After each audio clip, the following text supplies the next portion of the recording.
Welcome to another episode of Unsourced Wall. My name is Elvis, and as always, I am your host. I just want to say happy Thanksgiving to everyone out there. I hope you had a good one, and if you don't celebrate the holiday, I just hope that you had a good end of week. It can be a trying time, especially at the end of the year, and I just wish everyone the best. I really, really do. Alright, so the plan here is to add in a special segment at the end of this instead of doing a listener questions, because I didn't want to do that and spam everybody like I usually do, looking for questions. So I did something a little bit more interesting, I hope, and yeah, I'll be sharing that later on. But until then, let's just head on right into it. First off, we have some movie news, which is that we have the actual title for the Birds of Prey movie, which only serves to confirm the previous reports that this is going to be a more comedically slanted, a little bit more lighthearted kind of movie. And it's trying to definitely ride at least some of Suicide Squad's tonal successes, or at least what people felt were tonal successes and other people felt were horrible disasters. And like I said, it could work. I just think that if this one at least is seemingly a little bit more well-rounded, like it's trying to be, like it's trying to purport itself to be, then, you know, good for them. I hope that it actually does work out. But the title as it stands is Birds of Prey, or the Fantabulous Emancipation of One Harley Quinn, which I guess is something. I mean, it's kooky, but who cares? I mean, they had so much weird stuff going on with Suicide Squad, and if they do want to continue that trend, then this isn't something that's out of the ordinary. In fact, I kind of expected it. What does make me think, though, is the use of the word emancipation, which I think sort of settles down the rumor that this is going to be about how Harley Quinn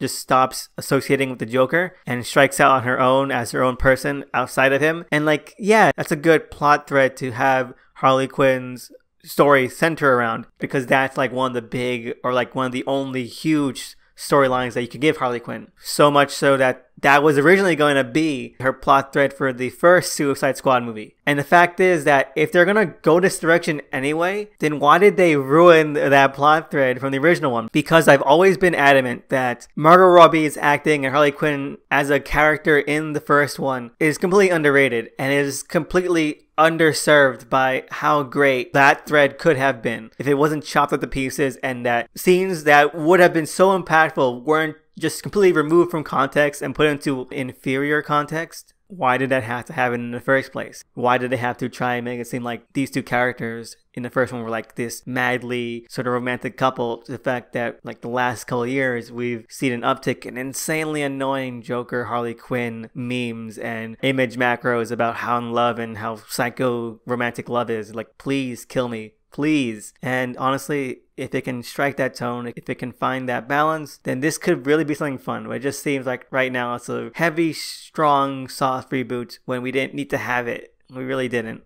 Other than that, we also have the final trailer for Aquaman, which premieres in a couple of weeks. This trailer looks good, but I don't think from what we've seen so far that it's going to be able to overcome just how bad those two are. And they are bad. They really are. The trailer, I think, is the best one that they put out so far, because it showcases and puts right up front and center a lot of the set pieces and scenes and just a lot of the things that are so eye-catching and very vibrant and actually very impressive in terms of where the effects budget is going. And if I do end up watching it, it's just for the service of reviewing it. And if it surprises me, then thank God. But really, they're just so flat. They're really, really flat. And that has to count for a lot. Moving on to television news, I want to say with some sadness that the Satanic Temple and Netflix have come to an agreement about the lawsuit regarding Chilling Adventures of Sabrina. I had hoped that there'd be a little bit more hubbub, but it seems that there was some settlement reached, and I guess not everything that's fun can last forever.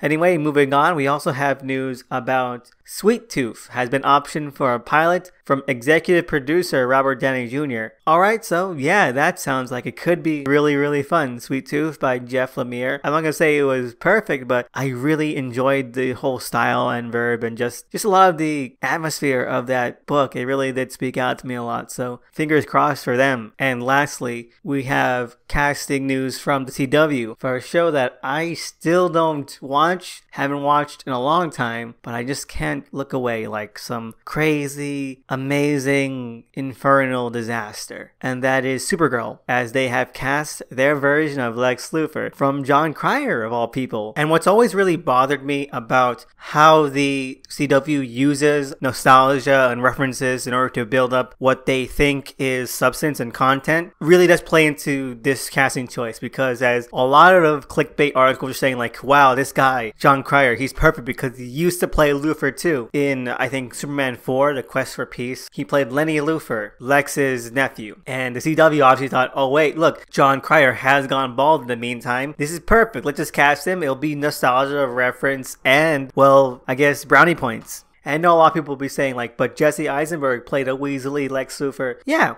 And that worked because I know a lot of people saying that Lex needs to be cool, needs to be calm, needs to be charismatic. No, he just needs to be just a petty worm. With Jon Cryer, I think he might be able to pull that off, but I think that they just didn't care about that. They're not working on that level. They don't really think of that as something that they should pull off. They just wanted Jon Cryer because he was in Superman 4. And that's what worries me. That's what makes me think that this entire thing is a mistake, just like everything else the CW does. Anyway, moving along, we are going to go into comic news, starting off with a very, very unfortunate one, which is that Dead Rabbit has been canceled. And this is a striking blow because I think that I've been a very vocal supporter of it because John McCree and Jerry Duggan have been doing such amazing work on it. But in order to give some backstory as to why it got canceled, I think it's been making the rounds already, but it is quite an insane little story, isn't it? Apparently, the Dead Rabbit name, copyright, trademark, what have you, has been owned for a while by a New York City bar, and they also went out and got the trademark and copyright for the use of the name in comic books and fiction because they had used the name as a mascot for some illustrated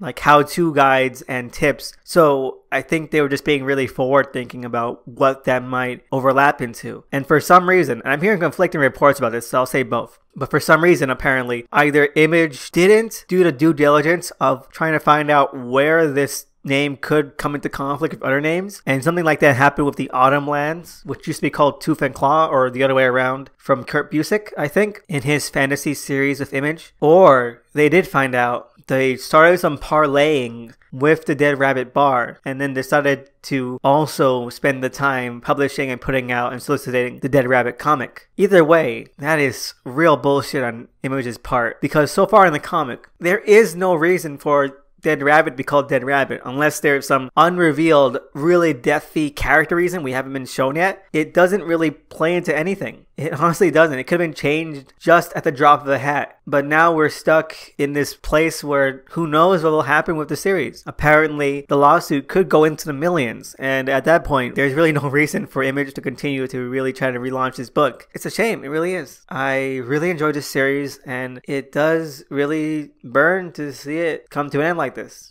Lastly, there is one other cancellation, which was the cancellation of Sideways. Sideways number 13 will be the final issue of the series, and that is just an odd number to end it on. It's a shame, it really is, and as I'll get into it later, the series still has so much more life and energy to it, the premise, the story, and the characters, that cutting it off right now, with only so few issues to go, honestly, a waste of all that potential.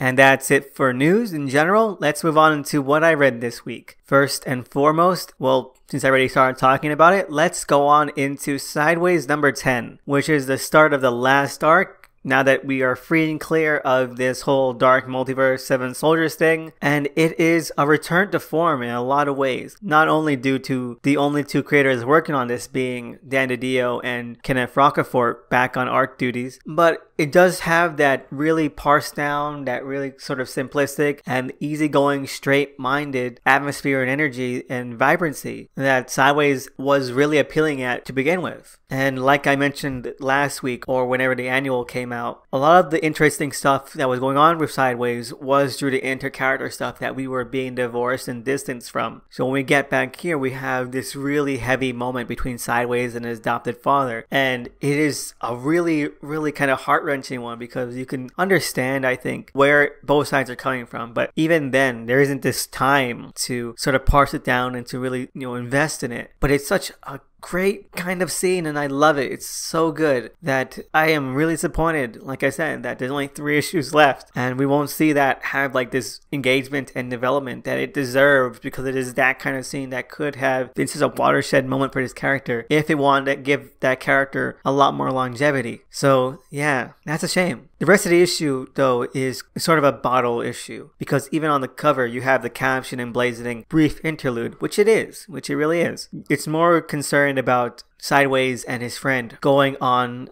an excursion to Paris in order to get their mind off things, because there's so many different little things that are assailing them, and then, confiding in each other and trying to sort out their feelings. It's a really cute moment that they share. And again, this is a great little bit that we just don't have the time anymore to know that it will be done justice and that it will come to a satisfying fruition if it does, because we're also introduced to, going back again to the root basics of this series, that it has parallels to Spider-Man, to this Punisher / Kraven the Hunter analog, because he even has like a skull on his chest. It's pretty great as he does this whole Gwen Stacy thing at the Eiffel Tower with Sideways' friend. And I really hope that it doesn't end up that way, because I know Dan DiDio, and he has gone on record saying that he thinks that heroes can't be happy because it makes them less interesting. And there is some truth to that, but it would be a real sucker punch and a real kind of cheap shot if we went through all this and it had this whole Gwen Stacy moment. So fingers crossed for that. I really enjoyed this episode. There's a lot of great parts where Sideways, and by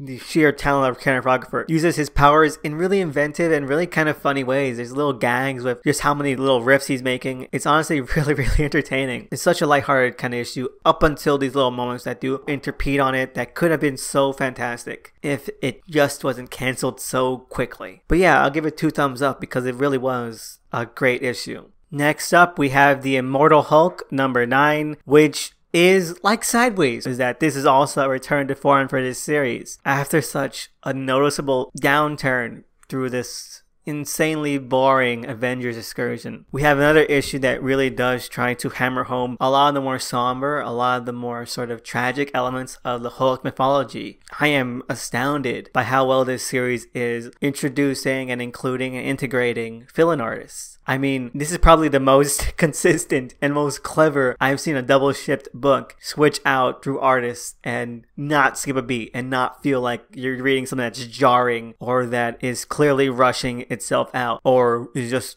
padding time. It does feel like we're getting a consistently told story at an even pace. And this issue does it through using 2 different viewpoints, like the Rashomon style issue, I think was number 4 or 5, where you have the absorbing man, Crusher Creel, in one POV, and then the Hulk, like just seeing his direct narration and inner monologue, and just their 2 perspectives on this initial clash they're going through in this issue. And Crusher's POV is more about like how he is really trying to kind of find his way in the world now that he's made some sacrifices, and how he's really kind of aimless. And there are places, and it tries to hammer down that he has a lot of pride and that he has these character flaws that are really holding him back, that are inherent to him and that he can't really escape from. And it does it really magnificently, and the art honestly just makes this POV like incredibly sort of sympathetic. It's a very easy and emphatic kind of lens to look at Crusher Creel at. And yeah, no, I definitely does its job. It's really effective. The Hulk POV for this issue, again, Joel Bennett does amazing work.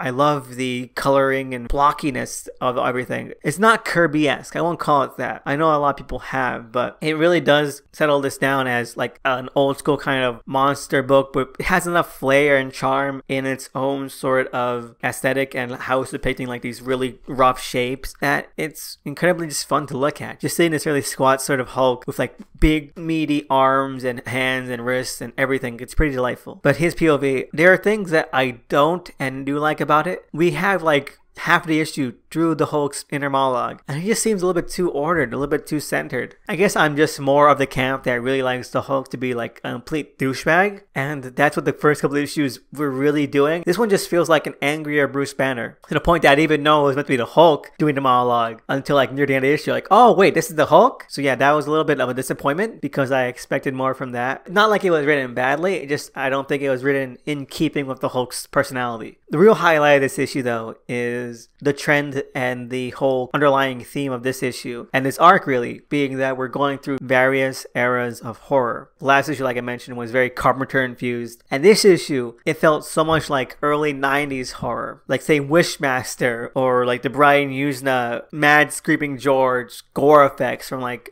Reanimator or like Faust Society or From Beyond. It felt so much like that. This one little set piece, one little final cap, and it's this insane little gore thing, and you don't really expect that from a mainline Avengers family book. You really don't. So when you see the influence of like these early 90s gore effects that are out there and really trying to grab your attention in this one little page, it's honestly shocking. I was put back. I was like, what the hell is this? And that's going to Joe Bennett's aesthetic and his art style, because it's very blocky, it's very fun looking. So when you see that also trying to capture this mayhem of body horror, it works because that's the inherent contrast. It keeps it cleanly and it keeps it visceral without being gratuitous. And that's the real balance there. That's the real trick there. Now that we're back out of any kind of S.H.I.E.L.D. bunker, I'm so glad we're now straightforward back onto Hulk. The main focus is on Hulk, his mythology, his villains, and that's fine. That's really is fine. We do get one little thing, and it's kind of annoying to me, but I'm trying to give it a chance. It's this whole introduction of this concept of the one below all, which I think sounds insanely lame. I don't really get the appeal of something like that. It just feels like a very Scott Snyder kind of idea. There's the one above all,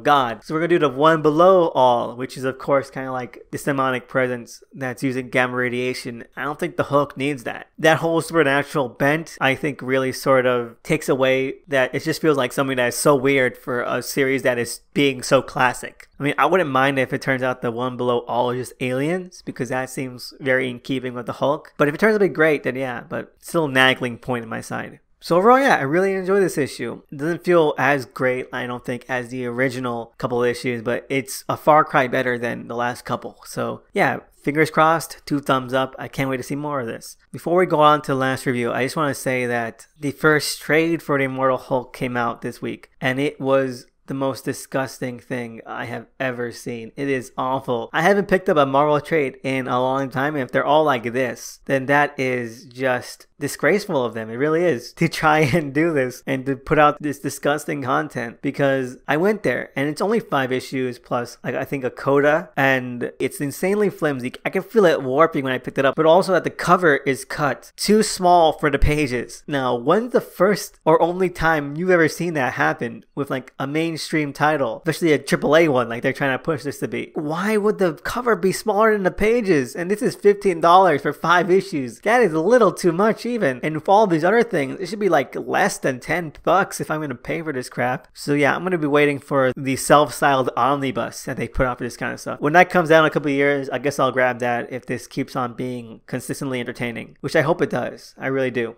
Alright, so we're moving on to the last review, which is GoBots #1 by Tom Scioli. So I have to admit, I haven't read much of IDW's Transformers line of books, which also ended the same day that this came out. If it's anything like this book, then I definitely have to go and check them out, because this is a book that really did hit the ground running, and it did check off so many things I love about something that takes a property that isn't so well regarded and just plays it for as much as it can. This book, this first issue, is equal measures heroic, adventurous, tense, self-aware, little self-deprecating, and just very winking, and it plays all these elements to great effect, honestly. There's this real sense that we're being taken along for something that isn't quite sure what it wants to be, but it's definitely sure that it wants to be something memorable, because we have these really intense fighting sequences put alongside scenes that are very breezy, very light, and almost sort of comic strip of the day in terms of levity and sort of corniness. Just the juxtaposition of all these things, it really does help just make this a light read that is also incredibly effective at giving you some terse, dramatic, somewhat odd and eerie scenes too. what the series sets out to do is take this standard AI rebellion, robot revolution style plot. The fact that it's GoBots and they know that it's ridiculous and they know that it's cutesy and rather sort of saccharine helps it find its own voice, helps it find its own sort of flair, charm, and style so that it feels like it can hold its own because it's not a unique premise, it's not a unique story hook. But the fact of the matter is that Tom Scioli has found the middle ground in portraying his own version of it. Perhaps the highlight of this issue is that, like a lot of the things I insanely enjoy, it does strike that perfect mood with bluntness to a great degree because you have these character archetypes like Matt Hunter and his increasingly reluctant and annoyed race car GoBot named Turbo. And their dynamic is just fire. Like, they do not stand each other at all, but when push comes to shove, it's just that not very friendly but begrudging partnership.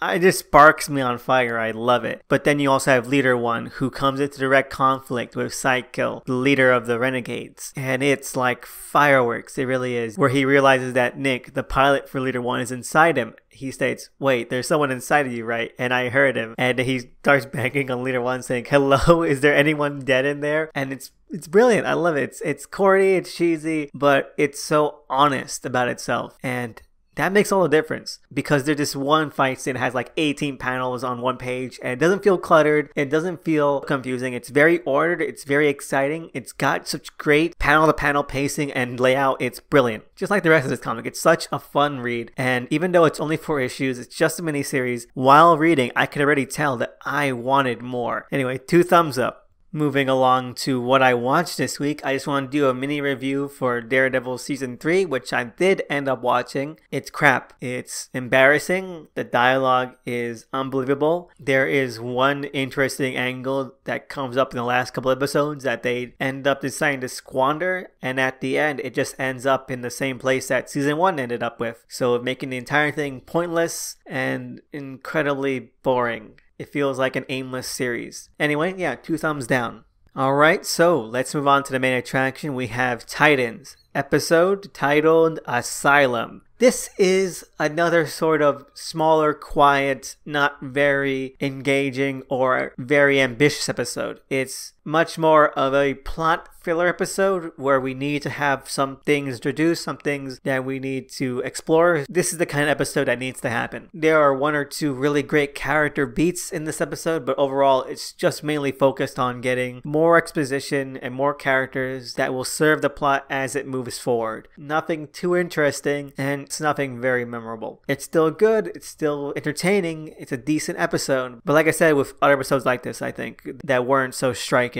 A series needs episodes like this because if you're playing with a seasonal plot, with a seasonal arc, you do need smaller, quiet episodes, and not everything can be like a home run 10 out of 10. The 1 or 2 character beats that I think really work with this episode would have to be from Beast Boy and Robin. Beast Boy in particular gets put through the ringer in this, very emotionally too. It's honestly a very traumatic and very down moment for him as he turns into a tiger while captive and mauls one of his assailants, and it's really depressing. The actor for Beast Boy is doing a great job because he looks shaken, he looks stirred, he looks completely broken and shattered after having to do this, after killing someone. It's quite shocking and insanely effective at showing that this is something that he is probably going to deal with for a long time. Robin, for his part, gets what is hopefully the final cap off for the Robin persona, as he does what reminds me so much of a similar scene in Gotham. He is put on these psychotropics by Trigon's cult that give him this surreal vision quest where he fights his younger self in order to find out who he is. And what he learns is that Batman isn't what made him who he is. Being Robin isn't what made him who he is. He has things to deal with on his own, from his own personality, his own trauma that he is carrying forward and that he is influencing to his relationships and to his friendships. Which is a great note because you have the amazing little visual and dialogue and interplay between him and his younger self, where his younger self is beating on him, shouting that they could have used Robin as a way to heal, but that Dick used Robin to shelter his own negative feelings and repressed anger, when it could have been something that could have provided an escape and relief, and that's fantastic. But it does remind me of that scene from Gotham, from the latest season, where Bruce goes on his own vision quest, and it's done more interesting in that series, because in in this episode, when it happens, it's shot very plainly. It's just young Robin